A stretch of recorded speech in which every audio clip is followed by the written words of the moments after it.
त्रिशा और साक्षी की। दोनों बचपन के दोस्त थे। एक ही स्कूल में सीखने के बाद दोनों ने कॉलेज भी एक ले लिया। दोनों की दोस्ती इतनी गहरी थी कि लोगों को लगता था कि दोनों बहनें हैं। अब दोनों कॉलेज में थी। आज उनके कॉलेज का पहला दिन था। दोनों जब अपने क्लास में जाने लगी तभी त्रिशा एक लड़के से टकराई। इसी के चलते उसके हाथ से किताबें नीचे गिर गई। वह अपनी किताबें उठाने लगी। तब वह लड़का भी उसकी मदद करने लगा। तभी उसने उस लड़के की ओर देखा।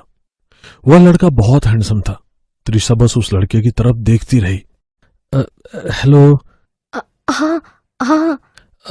आई एम सॉरी, मैं थोड़ा जल्दी में था, मैंने आपको देखा नहीं। कोई बात नहीं, इट्स ओके। रोहित वहां से चला गया, पर त्रिशा उसे ही देखती रहती है। क्या हुआ त्रिशा, कहीं तुझे पहली नजर में प्यार तो नहीं हुआ? नहीं नहीं, मैं तो बस यूं ही। चलो क्लास का टाइम हो गया। दोनों अपने अपने क्लास में चले जाते हैं। तभी वह देखती है कि रोहित भी उन्हीं के क्लास में है। उसे देखकर त्रिशा खुश हो जाती है। तभी टीचर आ जाती है और क्लास शुरू हो जाती है। त्रिशा बस रोहित के बारे में ही सोचती रहती है। घर में रोहित की यादों में, तो कॉलेज में रोहित को छुप छुप कर देखकर त्रिशा के दिन गुजरने लगे। साक्षी को भी ये बात पता चली। त्रिशा, एक बात सच सच बताना, तुम रोहित से प्यार करने लगी हो ना? अब बोल भी दो, अपनी दोस्त से क्या शर्माना। हाँ तो जा ना, उसे प्रपोज कर। नहीं, मुझे डर लगता है। अरे तू नहीं बोलेगी तो कोई और उसे बोल देगा, पर मुझे बहुत डर लग रहा है। ठीक है, फिर अगले हफ्ते हमारे कॉलेज का रोज डे है। आखिरकार रोज डे आ जाता है।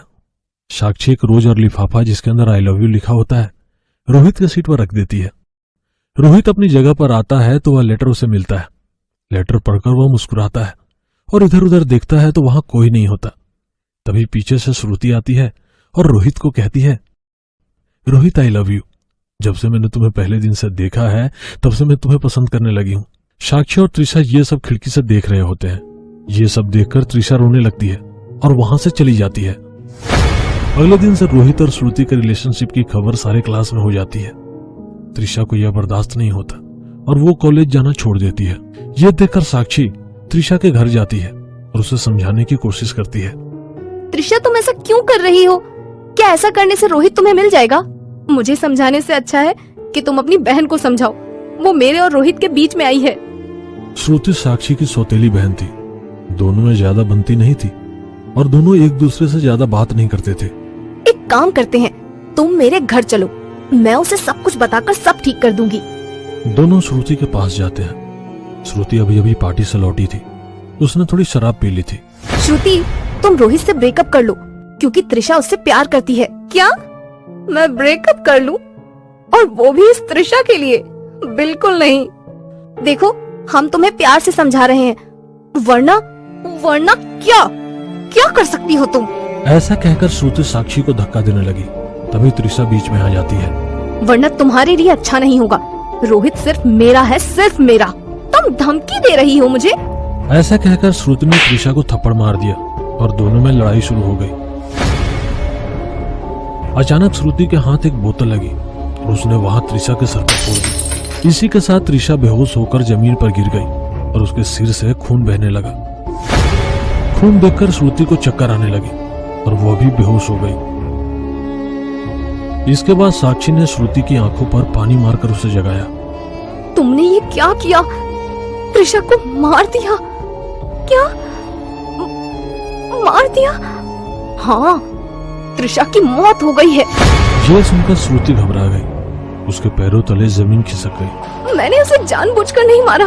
कुछ भी हो, पर त्रिशा मर चुकी है।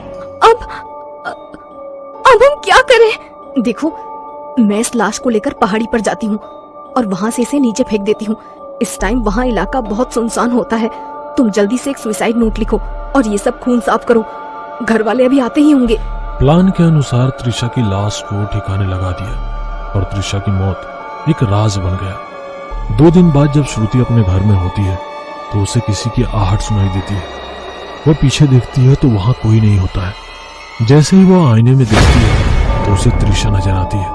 उसे देखकर श्रुति घबरा जाती है। उसका बदन कांपने लगता है। उसकी चीख सुनकर साक्षी वहां आ जाती है। क्या हुआ? मैंने त्रिशा को देखा। क्या? त्रिशा को? लेकिन वो तो मर चुकी है। नहीं, मैंने उसे सच में देखा है।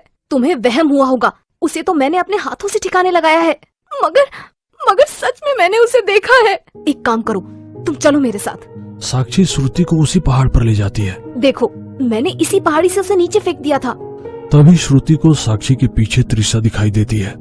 देखो, वो त्रिशा। साक्षी पीछे देखती है तो उसके पीछे त्रिशा होती है। उसे देखकर साक्षी हंसने लगती है। त्रिशा भी उसे देखकर हंसने लगती है। तुम हंस क्यों रही हो? क्योंकि त्रिशा कभी मरी ही नहीं। क्या मतलब तुमने ये सब मेरे साथ मजाक किया? मजाक नहीं, तुम्हारे हाथ से लिखा हुआ सुसाइड नोट मैंने तुम्हारे कमरे में रख दिया है। अब उसे सच तो साबित करना ही होगा ना।